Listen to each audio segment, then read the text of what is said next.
Recreational marijuana sales continue to break records in Illinois, but the same companies continue to cash in until now.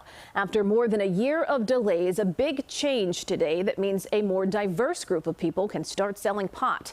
Our Tara Molina is always investigating. She joins us live. Tara, you've tracked this from the very beginning. Erica, from the very beginning, and since then, not one minority-owned pot business has opened up because of these state delays. But a brand new announcement from the state today means that for those who've wanted to break into the industry, they finally have a chance to do it. Sales record after sales record shattered, even through the pandemic. The state of Illinois is cashing in on pot, raking in more than $100 million in taxes and fees. And the same businesses keep cashing in too. Medical marijuana companies got the first go at recreational weed and have continued to profit. Because after more than a year of delays, Illinois still has not awarded any of the new licenses meant to open the door for social equity applicants, minority owners. Governor J.B. Pritzker's signature and announcement Thursday finally gets the ball rolling, with 3 license lotteries announced for applicants who've been waiting and waiting. The state will distribute 185 licenses to operate adult-use cannabis dispensaries through those lotteries, starting July 29th.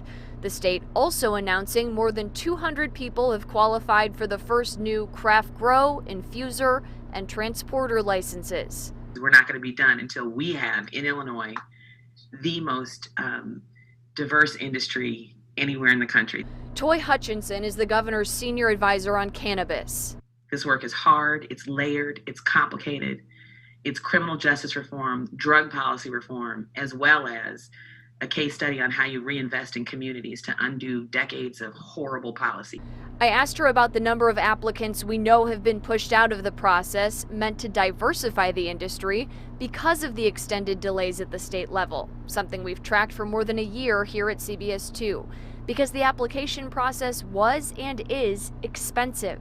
What do you say to those people who kind of succumbed to the delays? It's a hard thing.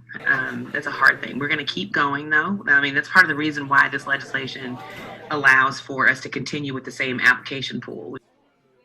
You can learn more about the upcoming lotteries and exactly what changed at the state level today when you head to this story on our website right now. Coming up at 6, we're talking to an applicant who's waiting right now to see if they are going to be able to open a dispensary of their very own. Reporting live in the loop, I'm Tara Molina, CBS 2 News.